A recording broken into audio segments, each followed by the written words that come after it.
Sorti en 1996, Diablo, le hack and slash de Blizzard North, s'impose immédiatement comme un incontournable sur PC.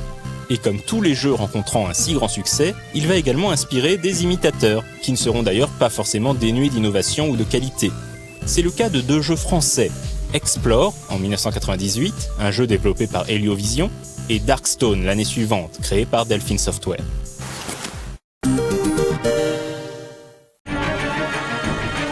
Explore, dont le titre est un jeu de mots entre ex, sortilège ou malédiction en anglais, et le verbe explorer, a été imaginé par Marc Albinet, ancien membre du studio Adeline Software ayant notamment travaillé sur les deux Little Big Adventure.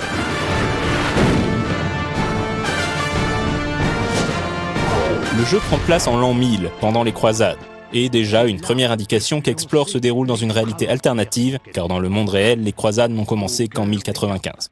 Hypothèse confirmée lorsque les croisés, lors d'une halte dans les Carpates, se font attaquer par d'affreuses créatures appelées les Glores, au service d'un sorcier maléfique nommé Garkam.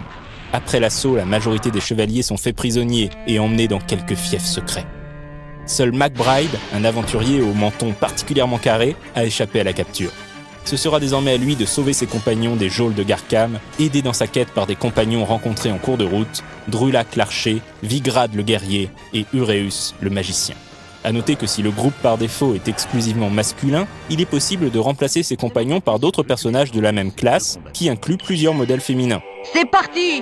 Ce changement est purement cosmétique, les capacités restent exactement les mêmes, mais on apprécie l'attention.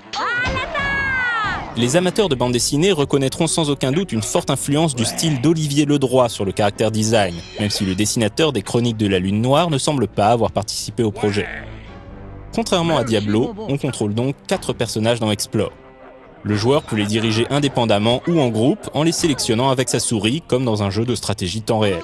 Une option permet à l'intelligence artificielle de gérer les personnages non sélectionnés afin qu'ils attaquent automatiquement les ennemis à portée et ne restent pas sans rien faire pendant que le joueur est occupé ailleurs. Si un personnage meurt, il devient un fantôme et doit être manuellement dirigé jusqu'à une dalle de résurrection avant de revenir à la vie. Mais on peut également en profiter pour envoyer le fantôme révéler la carte et repérer les ennemis, ni vus ni connus, ce qui s'avère vite très utile. Ouais, d'accord. Une autre grosse différence avec Diablo se situe au niveau de l'inventaire. Chaque classe a accès à des objets et des armes spécifiques qui seront récupérés au fur et à mesure de l'aventure, et aucune personnalisation de l'équipement n'est possible. Les personnages gagnent en expérience en ramassant des gemmes lâchées par les ennemis vaincus. D'accord.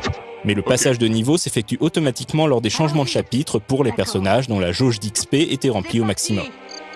En parlant au PNJ, le joueur obtenait des indices sur des trésors optionnels ou des raccourcis. Les donjons comportaient souvent des mécanismes que seules certaines classes pouvaient activer, obligeant le joueur à scinder son groupe pour progresser. Le jeu comptait de nombreuses énigmes de ce genre, reposant le plus souvent sur la nécessité d'activer des dalles ou des interrupteurs. Le joueur devait parfois utiliser un objet à un endroit particulier, à la manière d'un jeu d'aventure point and click. C'est exactement ce qu'il me fallait.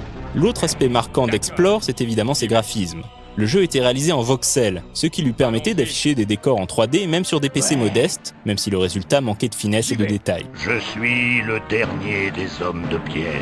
Faire tourner la caméra était bien souvent nécessaire pour révéler coffres et secrets. Dommage que l'angle de vue adopté par les développeurs se révèle assez contraignant, en particulier dans les donjons. Malgré ses quelques défauts d'ergonomie, Explore était donc un jeu très sympathique, particulièrement en multijoueur. Le titre imaginé par Heliovision était parvenu à proposer une expérience assez différente de celle du jeu de Blizzard, et pas un simple clone.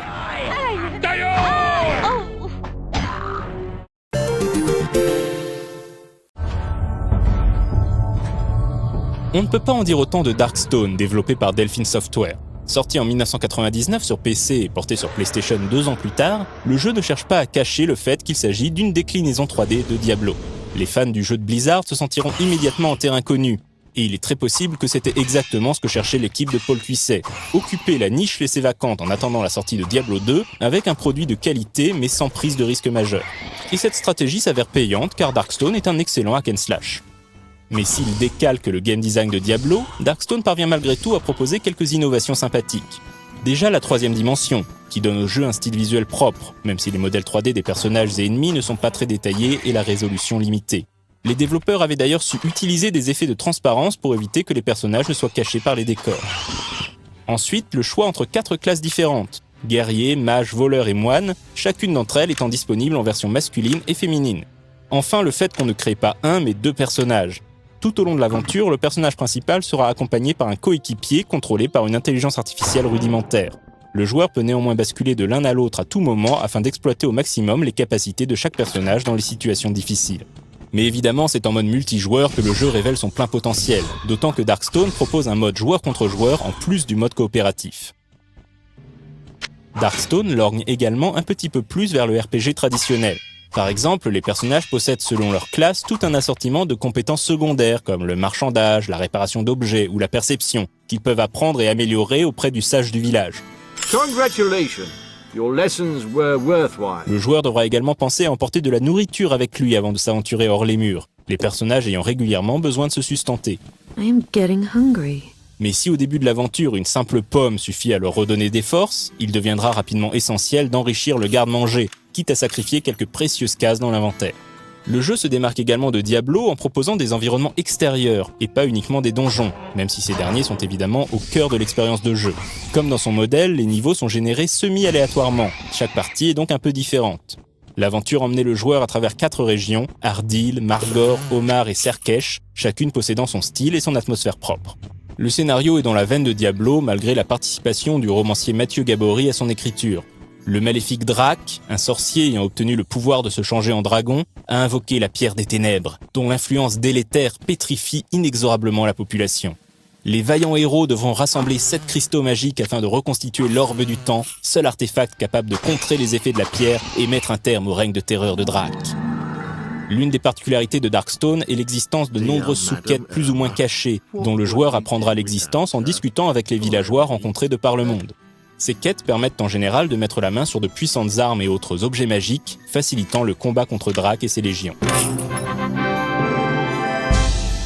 Darkstone bénéficiait pour finir d'une très belle bande-son composée par le guitariste Chris Rhyme.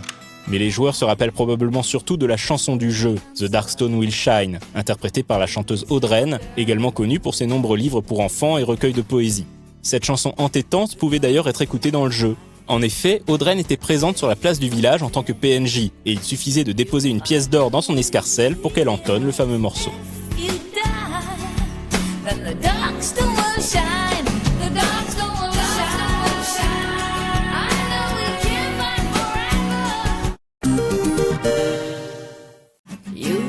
Chacun à sa manière, Explore et Darkstone saura apporter sa pierre à l'édifice du hack and slash et proposer un peu plus qu'une simple imitation de Diablo.